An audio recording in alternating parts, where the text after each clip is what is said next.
Okay, ang sabi niya dito mga palangga, ay statement of Senator Aimee. Nakalagay dito. Minabuti ko munang maghahanap ng mga papeles at dokumento bago sana magsalita at magbigay ng reaksyon. Ngunit sa kasamaang palad, lahat kami ay nangangapa sa dilim. O, diba?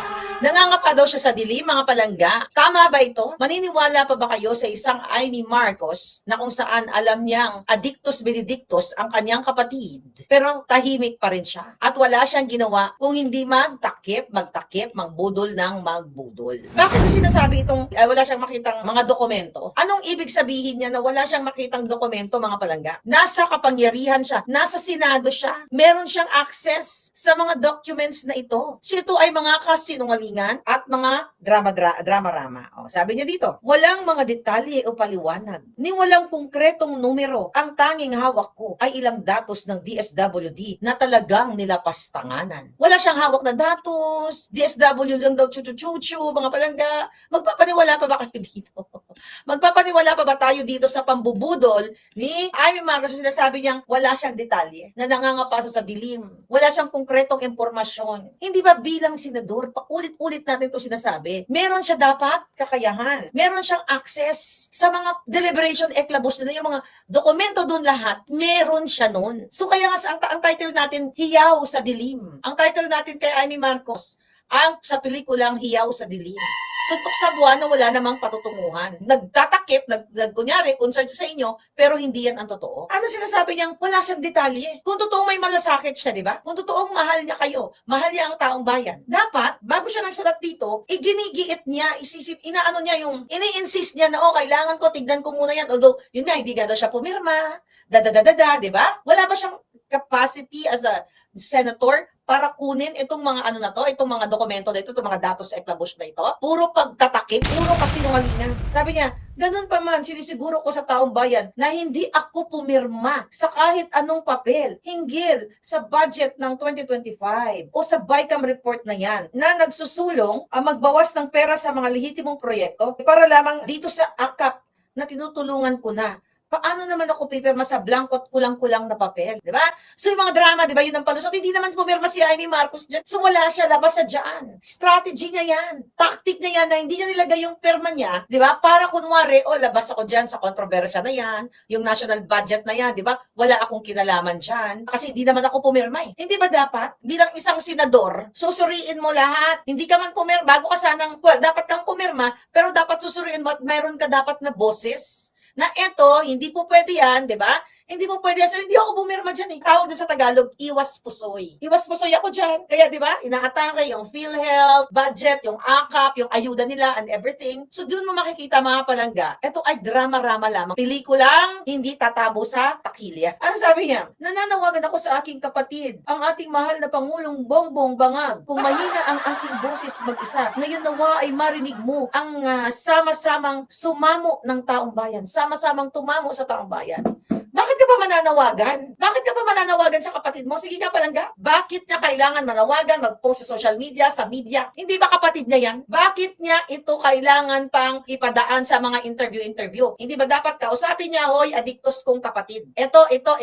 Tinatarantado ka ng mga ganito ganyan or part ka. Actually, hindi tinatarantado si Bangag kasi kasabot si Bangag dyan at si Lisa Tanas. Yan yung katotohanan, mga palangga. So yung mga sinasabi niya na kinakausap niya, yung may hiyaw-hiyaw siya sa dilim, nananawagan ako sa kapatid ko, napakadali. Nagpa-party nga sila, di ba? Kasama siya o pasikreto yung iba, nagkikita siya. Hindi niya maibulong sa kapatid niya na, oy, yung pinsan nating, at saka unang-una, hindi niya pinapangalanan. Walang mga karakter. Maliban sa kapatid niya, walang mga karakter kung sino yung mga pinatatamaan ni Aimee Marcos. So kaya nga, sa pelikulang Hiyaw sa Kadiliman. So puro pagsisinungaling lang itong kanyang dramatization. Ano pa sabi niya? Yan, nanawagan ako sa aking kapatid at saka sabi niya dito, noong ikaw ay nagsona, nagsabi ka ng mga proyektong dapat unahin ngayon, sinuway ka ng ilang taong akala mong makakabuti para sa iyo at sa bayan.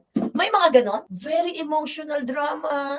Isinuway ka, nagsusumamo ang taong bayan. Yun ay anong ibig sabihin yan mga palangginging? Kumukuha si Amy Marcos ng simpatya sa taong bayan sa pagsabi niya, gumamit siya ng pagsusumamo, ginagamit niya ang taong bayan. Kumbaga emotional appeal ito mga kababayan. Nakiusap ako, pakitutukan mo, sabi sa kapatid niya, ang issue ng pondo at budget at ipaalala na ang pakikialam ng mga mambabatas sa ilang departamento at sangay ng gobyerno ay labag sa batas at konsensya ng tao. Sino tong mga mambabatas na to? Bakit hindi niya pinangalanan? Bakit ayaw niya banggitin? Sige nga, anong ibig sabihin yan? Ito ay suntok sa buwan, chika bum bum lang. Walang ka linawan. Paawa effect sa taong bayan na kunyari concerned siya sa inyo. Sabi ko, kung concerned siya sa inyo, alam niyang adik ang kapatid niya. Bakit pa niya pinatakbo? Kung concerned siya at matino siyang tao, ang taong tumulong sa kanila, si Sara Duterte, ay what? Hinayaan niyang gibain ng kapatid niya at ng demonya at ahas niyang in-law na Liza Tanas. Kadyutahan lahat ito mga palangga. Huwag na tayong magpapabudol muli. Dahil salita niya pa lang niya, nananawagan ako sa aking kapatid, Ang sabi niya dito kanina, yung kanyang boses,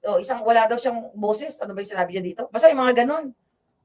Mag-isa, ayun, ang aking boses mag-isa ngayon, nawa, ayun. Kung mahina ang aking boses, sabi niya, kadyatahan ito, kalokohan ito. Sabi niya, nakikiusap ako, pakitutukan mo ang issue ng pondo at budget at ipaalala na ang pakikialam ng mga mababatas, yun na nga, ganyan-ganyan. Sabi niya, ayaw kitang mapahamak, ayaw kong mabigo ang pamamahala mo. Mag-ingat tayo sa mga pinagkakatiwalaan at pakinggan ang boses ng taong bayan para sa kapakanan ng mas marami at nangangailangan. Anong kadyatahan niya? Sabi niya, ayaw kitang mapahamak. Mga palangga, ang mga litanyang ganito, ha? Ito ay, kung hindi mo gagamitin ang jutak mo, pinagtatanggol niya pa rin yung kapatid niya na ayaw kitang mapahamak. So, ibig sabihin may nagpapahamak sa kapatid niya. Kunwari, yung mga kasabot sa Congress, sa Senate, si Tambalusos, lahat doon na nagmamanipula ng budget. Pero yung kapatid niya, pamilya niya, yun pa rin ang nakikinabang. Kung matino si Amy Marcos, kung para siya, bayan ka ba o para sa pera? Well, definitely para ka sa pera. Para kayo sa pera. Dapat, kung talagang matino siya, pananagutin niya yung kapatid niya doon pa lang sa pulboronic, doon pa lang sa pagpupulburon, mga kababayan, papanagutin niya na yung kanyang kapatid. Pero bakit ganito na lang? Ganito ang drama na nananawagan ako. Kumbaga itong script na ito, isinulat niya, o may nagsulat sa kanya, para what? Number one, i-dissociate niya yung sarili niya o iwaspusoy siya. Tapos emotional appeal, kunyari siya ay nagsasalta kasama ang taong bayan at ayaw daw niya mapahamak yung kapatid niya. Bottom line is, protektado pa rin ang kanyang kapatid. Protektado pa rin niya si Bangag Jr. Yan ang katotohanan dito mga hitad. Kung kayo ay magpadalos-dalos, nasabi niya wala siyang detalye sa mga papeles, senador ka, wala kang access sa mga detalye, sa mga dokumento. Maniniwala ba kayo? Senador to, mga palangga. Tapos nananawagan sa kanyang kapatid. Maniniwala ka na hindi sila nag-uusap? Kahit na imbierna si Liza Tanas, silang dalawa sa isa't isa, naniniwala ka na hindi sila nag-uusap? Tanga ka na lang. Kung maniniwala ka na si Amy at saka si Bangag hindi nag-uusap. Siya nga nag-push yan